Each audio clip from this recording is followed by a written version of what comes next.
Shalom saudaraku, salam damai sejahtera di dalam kasih Kristus. Berjumpa lagi dengan saya. Jadi dulu kita akan belajar berapologetika bersama-sama di channel ini. Makin hari makin banyak pendeta yang mualaf di channel sebelah, tapi pendeta juga versinya channel sebelah. Saya ragu dengan mualaf yang ditampilkan oleh Ngaji Cerdas kali ini. Katanya dia mantan pendeta dari Protestan. Nah, kenapa saya ragu? Karena ngomongnya belepotan, gak jelas. Bahkan ayat-ayat Alkitab pun dia gak hafal. Sebelumnya, mari kita melihat video berikut ini. Akhirnya keluarga yang kemasukan itu panggil kita. Panggil saya sebagai pendeta, minta supaya yang kemasukan itu keluar gitu. Ya sesuai di Alkitab Injil pun ada, Yesus itu bisa mengusir ratusan babi hingga terpelanting masuk ke jurang. Akhirnya saya pun dengan penuh keyakinan saya pada saat itu saya datang. Ya sebelum kita mengusir hantu yang ataupun hantu, konon katanya hantu tuh, ya kita angkat pujian dulu. Sudah itu kita topang tangan, kita sebut dalam nama Tuhan Yesus, dan sampai baju saya itu berkeringat basah, malah tuh marah-marah. Yang kesurupan malah marah-marah, malah tambah gimana ya, tambah ngamuk.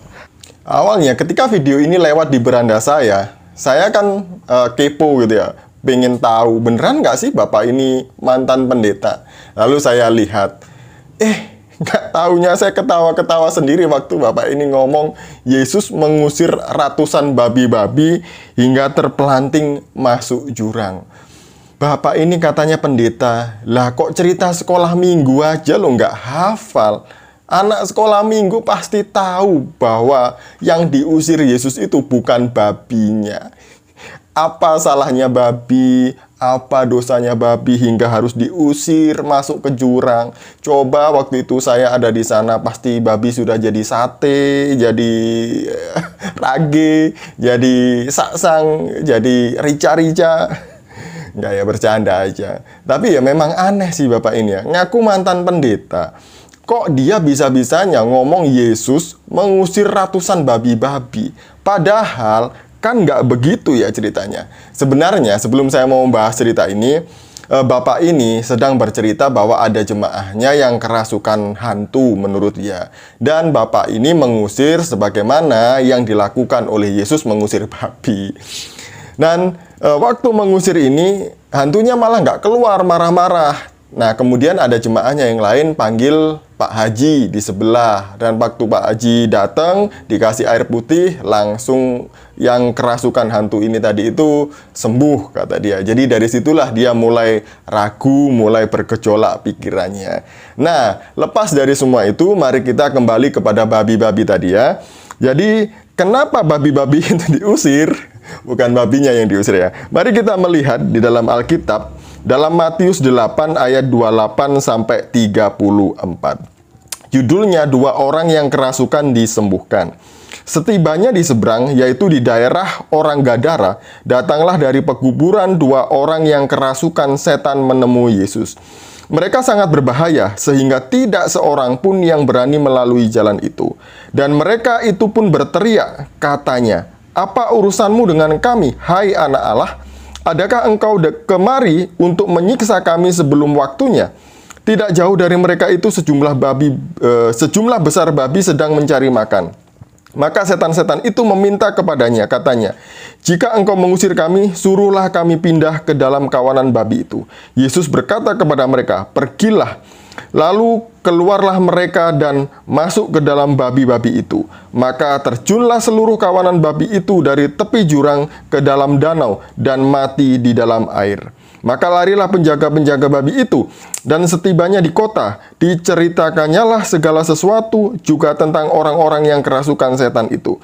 Maka keluarlah seluruh kota mendapatkan Yesus, dan setelah mereka berjumpa dengan dia, mereka pun mendesak supaya ia meninggalkan daerah itu. Jadi yang diusir oleh Yesus bukan babinya, tapi setan yang merasuki orang yang tinggal di daerah kuburan. Jadi setan itulah yang diusir ya. Jadi ketika mereka tahu bahwa Yesus mau mengusir dia, dia minta supaya dia, setan itu maksudnya, keluar dari orang itu dan masuk ke babi-babi. Jadi kemudian babi itu masuk ke jurang dan mati lemas di danau. Begitu ceritanya ya.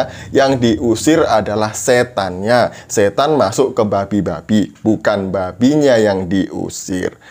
Ini mantan pendeta macam apa? Kok cerita-cerita begini aja? Nggak tahu. Coba Pak, sebelum mengaku-ngaku pendeta itu, baca Alkitab yang benar dulu, dari Kejadian sampai Wahyu, supaya kalau Bapak disuruh testimoni seperti ini, nggak memalukan channel sebelah, nggak memalukan Bapak sendiri juga. Nah, kalau seperti ini gimana sih?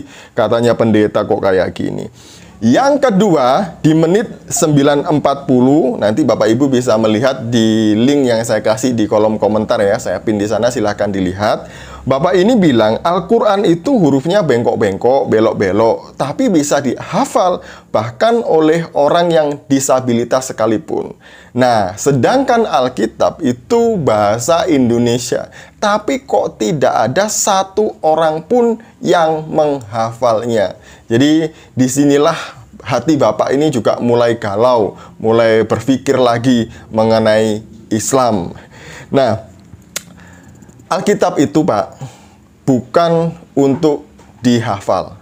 Kenapa saya bilang untuk dihafal? Karena Alkitab diterjemahkan ke berbagai bahasa, termasuk bahasa Indonesia itu, supaya firman Tuhan itu bisa dimengerti, kemudian bisa dilakukan.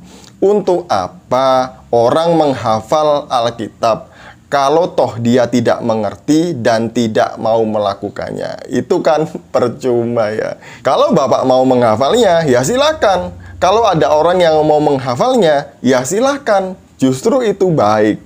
Tapi itu pun tidak mempengaruhi keselamatan Bapak Ibu. Kalau ada orang yang tidak menghafal Alkitab, juga tidak salah, tidak apa. Yang penting membaca, merenungkan, dan melakukannya setiap hari. Itu jauh lebih baik, jauh lebih berguna daripada hanya sekedar hafal tanpa mengerti. Yang ketiga, di menit 16.20, Bapak tadi itu ngomong bahwa ada gereja. Ketika dia sudah mualaf ini, ada gereja yang telepon untuk berkhotbah. Sekali khotbah tiap minggu itu 5 juta dikasih katanya. Lah kok ada orang yang telepon Bapak ini nyuruh khotbah dikasih 5 juta ya. Lah ngomongnya aja loh belepotan, mohon maaf ya. Karena Bapak Ibu bisa melihat sendiri cara ngomong Bapak ini salah-salah, belepotan, bahkan Alkitab pun juga lupa-lupa atau mungkin juga nggak ngerti. Kok ada orang yang meminta dia berkhotbah? Apa mau pendeta itu jemaatnya sesat semua? Ya kalau Bapak ini mau khotbah di sebelah ya silahkan, supaya sesat semua jemaahnya. Atau jangan-jangan ketika Bapak ini menyebut nominal 5 juta, dia juga mau minta dari sebelah 5 juta kalau disuruh memberikan testimoni atau ceramah nanti kalau sudah digelari Ustadz. Jadi begitu. Jadi ya ginilah kualitas pendeta-pendetaan versi sebelah ya. Ngakunya pendeta, ngakunya mantan lulusan ini itu, ternyata Alkitab saja nggak tahu. Sekian dari saya, semoga video ini menghibur kita semuanya dan memberkati kita. Shalom, salam waras, Tuhan Yesus memberkati.